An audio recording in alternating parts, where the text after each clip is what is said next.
Hi there, Working Homeschool Mom. This is Charlotte from Charlotte Jones 24/7 and My Little Homeschool. And this is episode number 127 of the Strike a Balance podcast for Working Homeschool Moms. If you're new here, welcome. A little bit about me. I'm a coach for new working homeschool moms, and I'll help you figure out the messy beginning so you can take your first steps with confidence.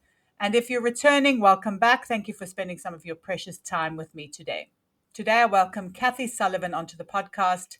Kathy is the owner of Talent Principles, which is an executive coaching and organizational development consultancy. And she speaks a lot about working moms, and she has a lot of experience helping women to navigate the challenges of integrating work and life and advancing their careers. And the topic of balance has come up once again. Like I said in the last episode, it's something that comes up so often that I even named the podcast after it. But it's always so interesting to hear what different women think about the concept of balance. Kathy has many years of experience working with working moms, so it's really interesting to hear her take on what balance means. She's also the author of a book called Moms Eat First, which I absolutely love. It's such a cool name, and it speaks so much about this idea of balance, of self-care, of prioritizing ourselves as working moms. A fantastic episode. I'm sure you're going to absolutely love it. But before we get to the episode, I'd be ever so grateful if you could rate, review, or subscribe to the podcast,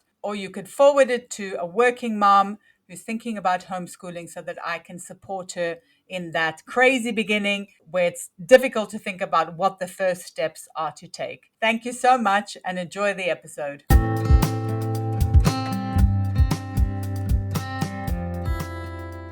Hi there, and welcome to the Strike a Balance podcast for working homeschool moms. This is Charlotte Jones. I'm your host, and I am a podcaster, a speaker, a writer, and a homeschooling coach, specifically for working homeschool moms.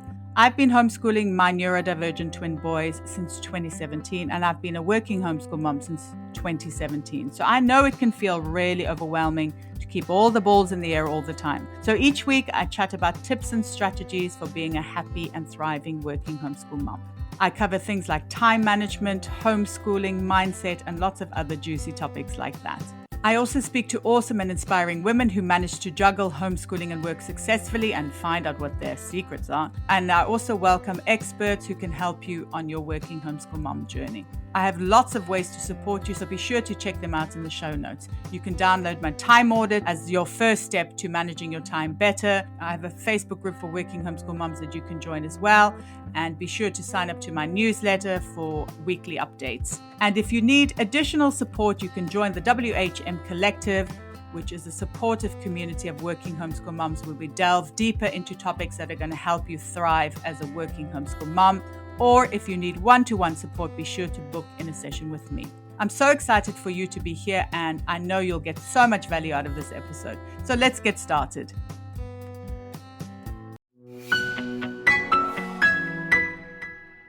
Working homeschool mom, I know how overwhelming it can be to choose a math curriculum for your homeschool. That's why I'd like to tell you about the online math curriculum we've been using for years, ctcmath.com. As far as math curriculums go, it has loads of great features that solve lots of the math issues we've had, and I know a lot of homeschooling families have. Here are just a few of the many features that we really like. Questions are adaptive, which means the interactive questions change in difficulty depending on the student's ability. The program uses a smart algorithm that tracks the student's progress and delivers questions based on their exact needs. The student doesn't even know this is happening, helping them to build confidence and master math concepts. Concepts are delivered through video tutorials and summaries which are clear, complete, and easy to follow. It's like having your very own teacher. This ensures your children understand something before they're asked to practice it. And then for us parents, CTC Math has extensive reports which are so valuable in monitoring your child's progress and spotting any gaps. And they offer a 12-month money-back guarantee if this curriculum is not for you and your family. CTC will provide a full refund, no questions asked. But I think the most important thing is a whole lot less stress when it's math time for both parents and kids. You get to outsource math with confidence, and your kids get a fantastic tailor-made program that makes learning and mastering math enjoyable and positive. Visit CTC Math today to start your free trial. CTC Math is also offering you, listener, an amazing special. When you go to ctcmath.com/MLH, you can get a half price discount plus a bonus 6 months for free. That's ctcmath.com/MLH. Today, I'm welcoming Kathy Sullivan onto the podcast. Kathy is owner of Talent Principles and Executive Coaching and Organizational Development Consultancy. She helps organizations improve performance leadership development programs, coaching, and leading transformation. She is a certified change management practitioner and has coached working moms for many years. Her focus has been on helping moms navigate the challenges of integrating work and life and advancing their careers. Kathy resides in Ohio and is a single parent to 2 children. Welcome to the podcast, Kathy. I'm so happy to chat to you today. Thank you for having me. So we're going to be talking about something that I know my audience who are working homeschool moms are going to get so much value from. And that is how moms can prioritize themselves. So very important. So let's jump in. What challenges have you seen in your years of experience coaching working moms? What are the kind of challenges that they would face in the workplace? It varies, Charlotte. In short, I would say that the biggest thing is really just integrating work and life, right? Because everyone's needs, personal situation, even their professional situation is unique. And depending on what the season of life they are in, how old their kids are, there's so much that contributes to that. I would say, in short, that is part of it. But I think for women, there is also some additional challenges, unfortunately, that can lead to potential biases. You know, I have a background in HR. I worked in talent development for many years. So I understand some of the systems that are in place. And certainly, as you think about some of the social issues we're dealing with, right, across the world, inclusivity of women in the workplace and decision making, you know, there are other challenges I think that women experience that can contribute to some of those, you know, challenges that they're dealing with both across work and life. I teach English to foreigners and I help a lot of people to prep for interviews. And in some countries, people are still asking women if they are planning to have children. Wow. Yeah. It's scary to think about just some of the experiences that women are having and the positions that they're being put in, right? To disclose information that could potentially impact their work experience and their opportunities, right? Absolutely. And the surprising thing, this is in Europe as well. It's not like you would think in maybe more developing countries and things like that. It's actually in Europe. And I've had quite a few women. And I find that shocking that you have to choose between one or the other, like having a family and having a career. But it seems like that is the reality for many women. Yeah, and you know, I think COVID probably drastically impacted that, right? I think, you know, kind of the what was a catalyst for me in writing this book and kind of shifting to this topic actually was my own experience during COVID. And I feel like a lot has changed in a positive way since then, but there's still some work to be done. Absolutely. Absolutely. Definitely an ongoing process for sure. Yeah. And so, what would you say contributes to the stress that many working moms and obviously working homeschool moms would experience?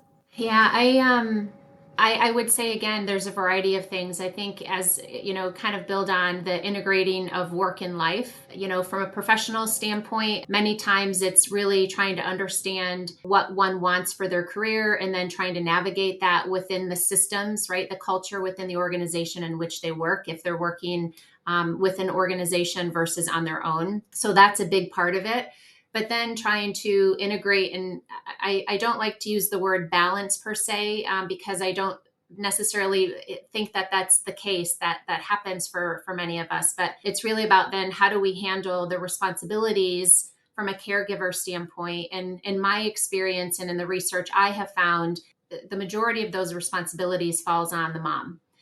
So in part, I think some of what contributes to stress is just the gender roles, right? And expectations and the roles and responsibilities, if you will, of what happens on the home front. And that, of course, then impacts their capacity, right? To do the work effectively, to do work that feels good, right? And your ability raise your kids and support your partner and be successful in your career. There's so many contributing factors. I'm not sure what your experience has been. It was wonderful to kind of read some of your background, a lot of similarities too that I have with what your experience has been. So those are, I think, the primary things that I've seen. Yes, absolutely. And I know the podcast is called Strike a Balance. And it's so funny because the idea of balance comes up so often when I speak to guests. Yes. That was, I suppose I would say I've definitely learned a lot since I started the podcast about 3 years ago. So now for me, it's like trying to feel more balanced rather than striking a balance. Yes. Yes. Obviously, it's not possible for everything to be beautifully in balance and, for everything having the same amount of attention or energy at the same time. Yeah. Well, and it's subjective, right? I think the balance, the word, right, for me, it's about integrating, but I think balance is unique and it's subjective to each individual based on what's important to them, right? So I think to say, using the term balance that everyone's going to experience and feel the same is going to be unique to their circumstances. Yes, absolutely. And that's such an important point, I think, because as someone who coaches moms who are working and homeschooling, there are so many different kind of Yes. ways that can play out that you really have to look at each person individually, I think. And that's what's so Hmm. important. And then obviously, I mean, for me, it's important to give some tools that everybody can use. But Yes. at the end of the day, it's how you are going to feel what's important to you and how you are going to manage your day-to-day life, I think. Absolutely. So you said you've done some research, and I'd love to know what working moms at the moment and kind of what is their state in the workplace or in society. Yeah, so some of the work that I do, most of the work that I do is really about helping develop talent within an organization. So sometimes that is working with executive teams and getting them to operate, to set strategy. And some of it is working with teams and then individuals, right? In combination with all of that. But with that, I've also in the past, probably for the last 8 or 9 years, I've been responsible for developing women in leadership programs, and through the work that I do, naturally have started coaching women too, particularly working women who are caregivers. And with some of that work that I've done with some of my clients who are losing women in the workplace, right, for various reasons, many for that lack of integration, right, being able to effectively integrate work and life responsibilities and maybe not advancing. Some of what's contributing to that, I think, are the expectations within an organization. Again, I kind of talked about the systems that are in place. If there isn't visibility into how decisions are made, if they're not looking at the data that supports what's retaining women, that can contribute to some of the challenges that organizations are experiencing. But I think in addition to that, as I mentioned, COVID, I believe, has changed things in part for the better. I have historically seen that there are some key things that women want and expect from their careers and just to be happy in life. And that is having a supportive boss, having good benefits, having flexibility, and having equal pay, right? And those are all of the things that you see certainly still, being focused in there. I think there's still opportunities around for many organizations to focus on. But again, my lens that I typically do the research in is to support women's advancement in the workplace. Yes, I think the idea I've definitely noticed, like I said, I have a lot of corporate students, and the work-life balancing is definitely coming up so much more now. And in the US, is it also can people do like hybrid work now where they do like part work at home? And is that like more popular since COVID? Because obviously that helps work very much. Absolutely. In my experience, I've worked in organizations, again, for years who have offered the ability to, work from home. I think it's become more common, if you will, but there's also been a lot of fluctuation. When, we kind of got past COVID, I think organizations were asking people to come back to work and they had gotten too used to working from home. So, Flexibility is, again, it's a term that is used very, commonly, but it also means different things to different people. So this, to me, the policies in an organization are important, but I think at the end of the day, the leader needs to recognize what each of their team members needs based on their life experiences. So when you think about a working mom who has other responsibilities outside of work, while we all need to perform at work, I think those other considerations are important. Absolutely. So true. I know you've written a book about helping moms to prioritize themselves. So, how can they learn to do that? There can be quite a lot of mindset involved in trying to prioritize yourself or learning to prioritize yourself because often we put ourselves at the bottom of the list. So, how can moms learn to prioritize themselves more? Right. The book is really about 5 principles to prioritize yourself. And I want to add that self care is essential, but the 5 principles are really kind of a framework, if you will, for moms to consider. And the first one is about reflection. I believe, and through the work that I do, have seen that a lot of our own tendencies and how we perceive our role as moms can impact our capacity, right? And how we operate. So I think one of the first things that is really important for moms to do is to do some reflection and to think about what's on your plate. When you think about roles and responsibilities, some of it is, I think we feel like only we can do it and we can do it best. So we take on that responsibility when in fact, maybe not everything we need to do, and there's other people that can support us. Your personality styles and just your natural tendencies, I think, can play into this a little bit too.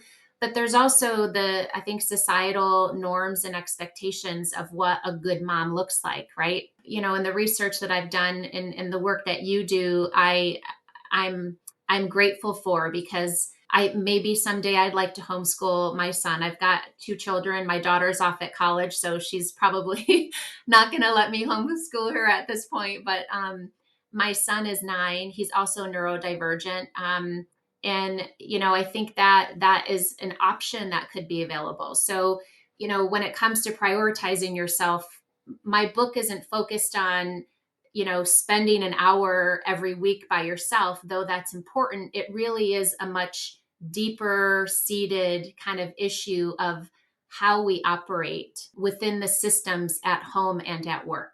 Does that make sense? Absolutely. And those systems can put so much pressure on us though. So it's really hard to kind of break out of them, like from a mindset perspective as well. I mean, because obviously you can do all these practical things to prioritize yourself, but it's the feeling that you're like, oh, okay, I'm giving myself self-care, but do I really deserve it? And should I be doing it? And, should I not rather be spending time with my kid? It's really, really tough. Yes. Yeah. And that's where I think you talked a lot about mindset. I do a lot of work with emotional intelligence. So I think really, that gaining that self awareness and managing yourself is really important, but also understanding kind of the bigger picture too. And understanding that, in some of the people that I've worked with, and whether that be therapists or other coaches, there was someone that mentioned, spending 20 minutes of unstructured time with your kids, where they get to choose what you do. There's no directives that you give them. Like, that is quality time. Whereas in our minds, we might feel like I have to spend hours on end, right? Doing everything with my children. And so it's those beliefs, right, that we have, and those stories that we tell ourselves. And that can end up putting unnecessary pressure on us as parents.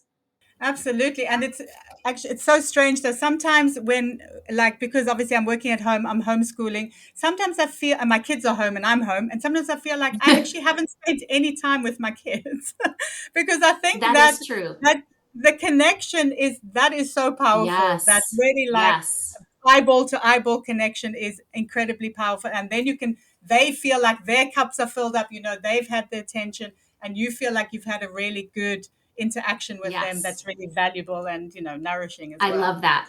That word connection is so critical. That's a great, great point. And then what are some practical things that moms can do to start? You did speak obviously about self-awareness. Are there any other kind of practical things that moms can do to start to prioritize themselves in a way that's obviously manageable and sustainable, because I think that's also really important, is to kind of start practices that you are going to be able to maintain in the long run. Yeah, so the reflection, right, kind of understanding where you are, thinking about possibilities, right? I part of what I talk about in my book is I feel like many times people in general, we focus on constraints. So there's things that maybe we want to do, but we think about what's going to get in our way of achieving that. So it's important for us to, again, from a mindset standpoint, really dream and dream big, right? What are the things that we want to do and what are those aims? But then making sure that you're building in time to work toward those things. So what I find people probably don't do enough of is setting aside time to just reflect, right? To do that kind of that create that mindset and to, just think about self-care. And self-care again is another one of those terms that everyone is going to define differently. So what I would say in part, it's the systems that you have in place in order to prioritize yourself. So a system might be getting up 30 minutes early and exercising. And then at the end of the week, taking 30 minutes to do some reflection, to spend time with your friends, spend time with your partner. Like it's instead we end up doing kind of one-offs, if you will, and those one-offs aren't what helps sustain change. The system is what's going to help us sustain that change. Yes, absolutely. And I also always recommend starting really small, because I think it can be so overwhelming to do a Yes, big change like that. Because 30 minutes for like a really overwhelmed working mom, working homeschool mom can be a lot of time. And they're like, no, that that is just doesn't true. even seem Yes. viable. And part of it too, Charlotte, I think, and I talk a little bit about this in my book is, the systems are one thing, but part of what we have to recognize is the barriers to executing that system. So this gets to the who we are, the how we make decisions. Who are the people in my life that maybe create some barriers for me? So if I don't want conflict with my kids or with my partner, that might prevent me from taking care of myself. So there are some hard things that we maybe need to do to prioritize ourselves. And I think sometimes we'd rather just avoid having those conversations and deal with kind of the status quo, if you will. So sometimes it's going to get a little bit more uncomfortable to get what we want. But at the end of the day, it's going to be more rewarding. And that's where we can strike that balance, I think. Yes, that is amazing advice. It's going to be hard, but I think the more you do it, the easier it does become. But you do need to take that first difficult, uncomfortable step, I think. The only way Yes. to make change is to take that first step. Okay, Kathy, thank you so much. This has been a wonderful chat. But before we wrap up, maybe you can share with my audience a little bit more about your book, where they can get it, and also where they can connect with you online. Absolutely. Thank you for the opportunity. So, the book is called Moms Eat First. It's 5 principles to prioritize yourself and create the change you crave. So, the book will be available in the next few weeks, and you can get more information on my website at www.talentprinciples.com. And that is principles ending in PLES. Okay, excellent. Thank you so much. And obviously, I'll link all of that in the show notes. It's been wonderful to chat to you, Kathy. Thank you so much for sharing your experiences. And I know my audience is going to feel more empowered to at least start taking that small step in the right direction to prioritizing itself and to eating first. I absolutely love the title of that. Amazing. Thanks for your time, Charlotte. It was wonderful. I really hope you enjoyed the episode. Please let me know what your greatest takeaway was. You can reach out to me on Instagram at charlottejones247 or on my website at mylittlehomeschool.com, or you could even drop me an email at hello@mylittlehomeschool.com. I'd be ever so grateful if you could rate, review, and subscribe to the podcast. It will help spread the news about being a working homeschool mom, and in that way we can build this wonderful supportive community together. Thank you so much for listening, and until next time, take care.